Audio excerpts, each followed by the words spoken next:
phenomenon of quietly quitting has captured our hearts and minds and has actually gone viral on TikTok. But what's the deal, and why should we care about quiet quitting?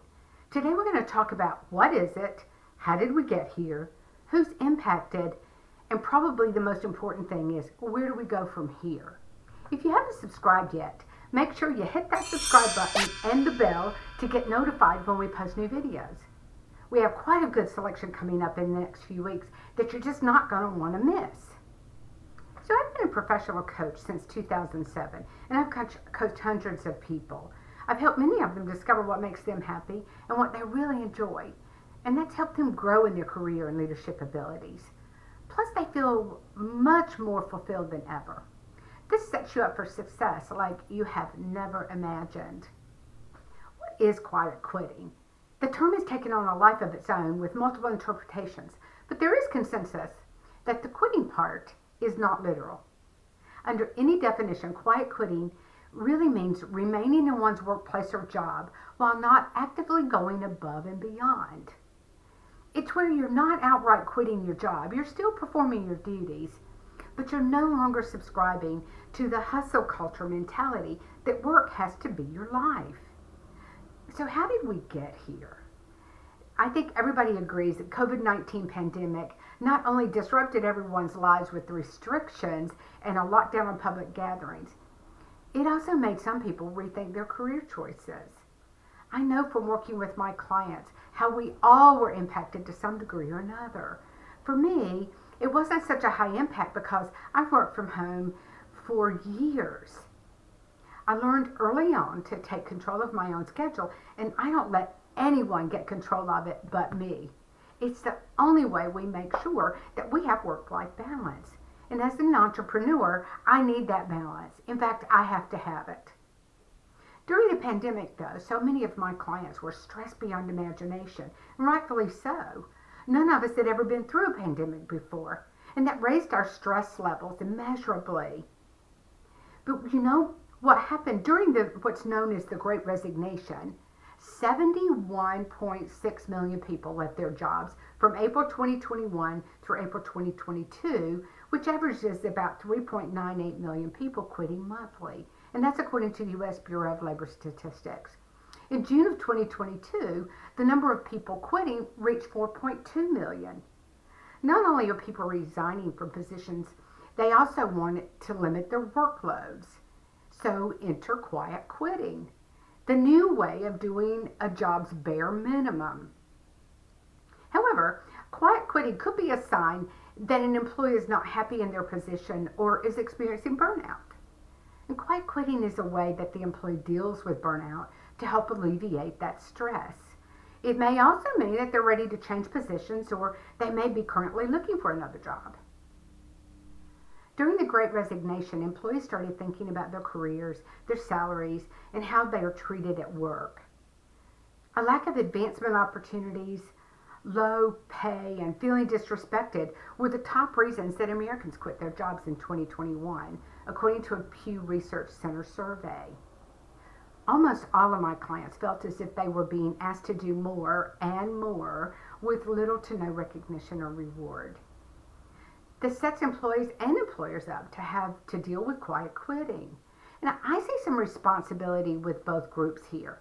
As I worked with my clients all throughout the pandemic, one common thing came through, and it is, how the heck do I start my day at a reasonable time, and how do I end my day at a reasonable time because I'm at home, I'm locked in? How do we work through that? So I worked with my clients to create some kind of a routine that would actually have them walking to their computer or their workspace in their home. Maybe it's your dining room table, wherever you are working. Start work, and then when it's time for lunch, a break, or even leaving at night, you just get up and walk around the house as if you're walking home. I know it seems silly, but it really did help. But the problem, and I think the issue became, people were starting work earlier in the morning because what else have you got to do? And then you were staying later and later and later. And it was one call after another with zero breaks. There were no potty breaks. There were no lunch breaks. There were no breaks at all. That contributed to a huge burnout. And in addition to that, we had the stress of the pandemic on us. And I think that contributed to a lot of the burnout and a lot of the stress and a lot of what's happening with great resignation, quiet quitting, and now, of course, we have quiet firing happening. So we really want to look at this from a really honest perspective. And I really believe that there's a responsibility for the employee, but there's also a responsibility for the employer. One of the things that we can do, and we'll talk about this in a few minutes, is really set expectations properly. I really worked with my clients to set boundaries and to know and understand that you can stop work at a certain time and it's okay, even during the pandemic. So work-life balance became harder, more complicated, but it was doable. And eventually we all figured out how it worked and how to do it. Are you a part of the Great Resignation, or have you quietly quit or experienced quiet firing?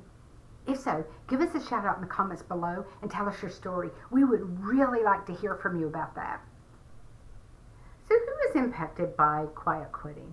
The pandemic brought quiet quitting into the spotlight as it flipped workplace culture upside down. More people had time to think about and question their careers, and they were seeking more work-life balance, according to LinkedIn's Global Talent Trends 2022 report. Now people are taking to social media to promote their discontent. A TikTok clip described that work does not have to be life, and people should start to consider their work-life needs.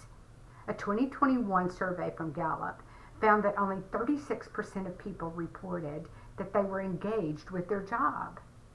Some people stay in their jobs and look for a different one while collecting a steady paycheck and keeping health insurance or other benefits. That is also according to a survey by LinkedIn. Working from home has also changed the dynamics of the workplace because employees and managers are communicating in different ways through online meetings on platforms such as Zoom or Teams. And these interactions may feel more formal than chat sessions that happen in an office because they need to be scheduled instead of being impromptu, or just meeting someone in the hallway or at the coffee pot. Limited meetings can cause a disconnect between employees and management. Regular support and praise that make employees feel valued and connected can get lost. Wage growth may also be a large factor in why people don't want to put everything into their careers. In July 2022, the rate of inflation hit 8 to 9%, and the average wage was 3.4%. So people are actually earning less money, making them wonder why they should work so hard. So what's the answer? Where do we go from here? How can businesses help employees? The biggest way to prevent disengagement is to improve the employee experience. Talk to employees, gather their feedback, discuss what can be done to make them feel appreciated. It may be just as simple as regular words of encouragement. Next, make sure that workloads are realistic and that there are appropriate boundaries to maintain a work-life balance. Setting proper priorities and objectives is important. It's also important to check in with employees to make sure these boundaries are clear and help establish an open and honest relationship. That's the key, and take the judgment out of it when someone needs a break. Help employees manage stress and be sure to put mental health as a top priority.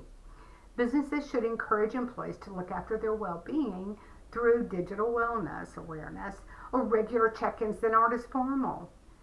Businesses need to set work boundaries and respect those boundaries to create a positive work culture. So if you talk to the employees about career paths and find ways to help them reach their ultimate goals with clear, actionable tasks, you'll have a happier, more engaged employee. There will be no change in quiet quitting if companies don't help employees feel valued and learn how to manage those realistic expectations. Hey guys, are you struggling with maintaining a focus or getting off the hamster wheel chasing success? You should check out my free course called Busyness versus Mindfulness. You'll begin to learn to create your best life and career. We talk about what causes busyness in our life and how you can take control of it. If you enjoyed this video, don't forget to hit that subscribe button and the bell to get notified when we post new videos. That way you won't miss this video upcoming next week.